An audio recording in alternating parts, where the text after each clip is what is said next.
And just time to tell you that Britain's Simon Yates has retaken the lead at the Vuelta a España with a spectacular summit victory on stage 14. But for me, for now, with the sport, that's it.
Hello, good evening. Syrian and Russian warplanes have continued their bombing of rebel-held positions in the Syrian province of Idlib. The United Nations has warned of a new humanitarian crisis if Syria and its Russian allies launch an all-out military offensive. Idlib is the last major rebel stronghold in the north of the country. Thousands of civilians are trapped in the area, and Turkey says it can't accommodate any more refugees who may flee across the border. Our Middle East correspondent, Yolande Knell, reports. Today in the Idlib countryside. The full-scale offensive here hasn't yet started, but these were powerful blasts. Syrian government helicopters dropping barrels packed with explosives. And after each strike, the White Helmets' civil defence rushing in, searching for survivors. With the fate of Idlib hanging in the balance, its residents are taking to the streets, desperately calling for international intervention to prevent a deadly government offensive in this rebel-held area.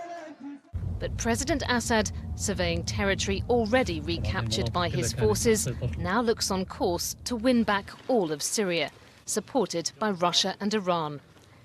His troops are massing on the borders of Idlib and insist they'll drive out the Islamist militants they see as terrorists. And although rebel fighters are preparing for battle, they look set to be massively outgunned. Some residents fled Idlib early on in the war. As refugees here in Lebanon, they can see the hills that lead to home, and they worry about family left behind. They're telling us it's terrible, tragic. They don't know what to do or where to go. It's hard. Maybe they'll get hit as they're running away. The situation has been terrible there for a long time. Among the latest targets, a village hospital, completely destroyed. Fortunately, it was empty when the bomb hit. Now, with Syrian and Russian warplanes still in action in the skies overhead, there's a growing sense that this 7-year-old war that's killed hundreds of thousands is reaching its final stages. Yolande Knell, BBC News, Beirut. It's emerged that a Russian exile who was murdered in Britain earlier this year believed 2 men from Moscow had tried to poison him 5 years ago. Nikolai Glushkov was found dead at his home in southwest London in March. The police have now reopened their investigation into an incident in 2013 in which Mr. Glushkov was apparently taken ill after drinking champagne with 2 Russian men. Richard Lister has this report. The murder mystery of Nikolai Glushkov, a prominent critic of Vladimir Putin, has just become a little murkier. His body was found at his home in southwest London in March, a week after the Skripals were poisoned in Salisbury. Mr. Glushkov appeared to have been strangled. But now it's emerged that one of Bristol's grandest hotels may have been the setting for an attempt on his life 5 years earlier, when 2 Russian men plied him with champagne. Keith Carr was the paramedic who treated him. Nikolai had been lying on the floor and he had carpet burns, and he appeared like someone normally who would have had an epileptic fit. The Russian told him he'd been poisoned and he was taken to Bristol's Royal Infirmary. It's the first time in over 40 years that I've ever had anybody claiming to have been poisoned deliberately. But when we revisited the BRI an hour and a half later or so, the consultant told me that it was now being taken very seriously and they'd handed it over to Special Branch. The police say they did investigate, but no charges were ever brought. Officers are still seeking information about this van seen near Mr. Glushkov's house before his death this year. There's been no official linkage between the Glushkov case and the Salisbury attacks. Decontamination efforts are underway at the house where Sergei and Yulia Skripal were poisoned, but police say they won't discuss lines of inquiry in either investigation. Richard Lister, BBC News. The Labour Party leadership has said there is no campaign to force out MPs who are critical of Jeremy Corbyn. In recent weeks, a number of MPs have faced a no-confidence vote by local party members. Well, that led to a sharp exchange today as the Labour MP Chuka Umunna urged the leadership to call off the dogs, comments which the Shadow Chancellor John McDonnell said were unacceptable. Already centre-left MPs are being systematically targeted with motions against them in their local parties, motions brought against them for standing up for these centre-left values. My message to our leadership is clear. It is within your power to stop this. So call off the dogs. Our party members are not dogs. Our party members are human beings who joined the Labour Party because they wanted to create a better society. They're not dogs. I find it grotesquely offensive. Well, let's find out more from our political correspondent, Alex Forsyth.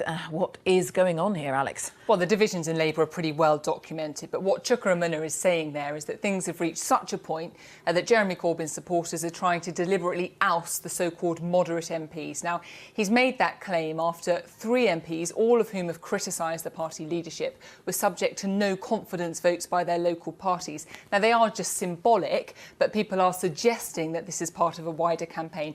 You heard John McDonnell there, very critical of the language that Chuka Umunna used, but he also dismissed this idea of a conspiracy altogether, said that Chuka Umunna should stop throwing himself around in front of TV cameras. Labour says there is no conspiracy. But the left-wing group Momentum has called for a change to the party rules to make it easier to challenge sitting MPs. They say that's just in favour of democracy. All of this, though, Jane, likely to come to a head at the party's conference later this month. All right, for now, thank you, Alex Forsyth. Sweden's Prime Minister has used the final day of campaigning in the country's general election to issue a warning about extremism and fascism. Opinion polls suggest Stefan Löfven's centre-left Social Democrats are unlikely to win a majority and that the anti-immigrant, anti-EU Sweden Democrats will gain votes. Now we turn to cricket, and Jos Buttler has starred for England on the second day of the final test against India. He made 89 of England's first innings total of 332. In reply, James Anderson has led the charge with India reduced to 112 for 4. From the Oval, here's Patrick Geary. Saturday morning in South London, England in an oval-shaped hole. Here's the man to dig them out of it. Jos Buttler batting on his birthday, guiding England from below 200 to above 300 with care and increasing flair. In the end, he made 89, more even than Alistair Cook yesterday. The Buttler outscoring the master as England finished on 332. Stirring stuff. Now Joe Root asked his bowlers to carry the charge. Stuart Broad went into the breach and into the pads. Shikhar Dhawan LBW for 3. Now India under pressure. KL Rahul released a valve. The batsman who's struggled for runs this series decided there was little to lose, and the game settled in for a mid-afternoon snooze. This was the wake-up call. Rahul gone to Sam Curran, a young man with a knack of making things happen. He's been able to learn from the best. Deliveries like this to Pujara are the reason Jimmy Anderson is getting close to becoming the most successful pace bowler of all time. Expect a few more where that came from. Patrick Geary, BBC News. And in football, England face their first big test since the World Cup when they take on Spain at Wembley this evening. Let's go there and join our sports correspondent, Natalie Perks. What can we expect from England, Natalie? Well, of course, it's fans' first chance to welcome home England after their best finish at a World Cup in almost 3 decades.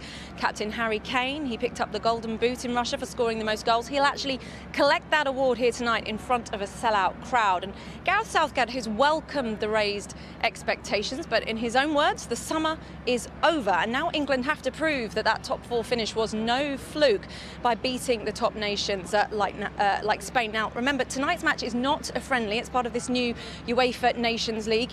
It's complicated, Jane, but there's a trophy at the end of it. That's all you really need to know, and that's all England really need to know to be motivated enough to beat Spain. A team in transition, it has to be said, after quite a poor World Cup, but of course they're the 2010 World Cup winners. They will be a stern test. Now, earlier at Northern Ireland's start in the UEFA Nations League got off to a disappointing start, it has to be said, at Windsor Park. They dominated the match, but they went down 2-1 in the end to Bosnia-Herzegovina. And remember, the Nations League is a backdoor route to qualification for the Euros.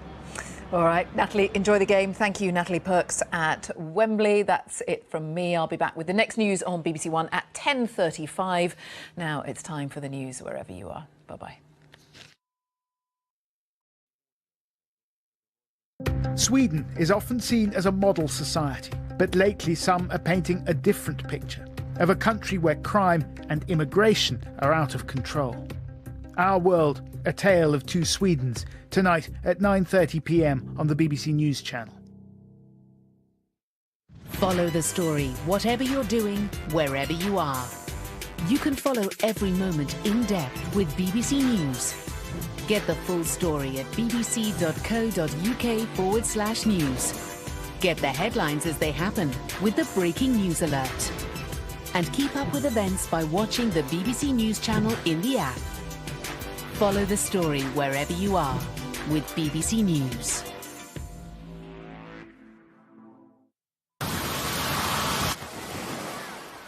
When the weather can't decide what to do, you still can.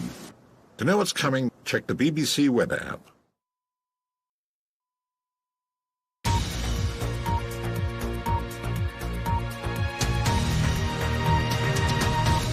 Hello, this is BBC News with Geeta Guru-Murthy. Let's get more now on the Labour MP Chuka Umunna accusing the Labour leader Jeremy Corbyn of driving centre-left MPs like himself out of the party. Mr Umunna made his comments in a speech to the campaign group Progress.